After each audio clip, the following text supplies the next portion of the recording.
اور کافر انسان کہتا ہے کہ جب میں مر جاؤں گا تو کیا زندہ کر کے نکالا جاؤں گا؟ کیا ایسا انسان یاد نہیں کرتا کہ ہم نے اس کو پہلے بھی تو پیدا کیا تھا جبکہ وہ کچھ بھی چیز نہ تھا؟ سو تمہارے پروردگار کی قسم ہم ان کو جمع کریں گے اور شیطانوں کو بھی، پھر ان سب کو جہنم کے گرد حاضر کریں گے اور وہ گھٹنوں پر گرے ہوئے ہوں گے۔ پھر ہر گروہ میں سے ہم ایسے لوگوں کو کھینچ نکالیں گے جو رحمان کے مقابلے میں سخت سرکشی کرتے تھے، پھر ہم ان لوگوں سے خوب واقف ہیں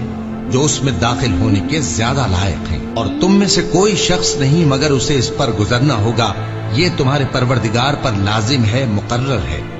پھر ہم پرہیزگاروں کو نجات دیں گے اور ظالموں کو اس میں گھٹنوں کے بل پڑا ہوا چھوڑ دیں گے۔ دوزخ کے کانٹیکسٹ میں گفتگو کرتے ہوئے اللہ تعالیٰ فرماتا ہے وَإِن مِّنكُمْ إِلَّا وَارِدُهَا، اور کوئی بھی تم میں سے ایسا نہیں ہے مگر یہ کہ اسے دوزخ سے گزرنا پڑے گا۔ کان علی ربہ حتما مقضیہ، یہ تمہارے رب کی طرف سے تقدیر میں شدنی بات ہے، یہ ڈیسٹنی تمہارے لیے مقرر ہے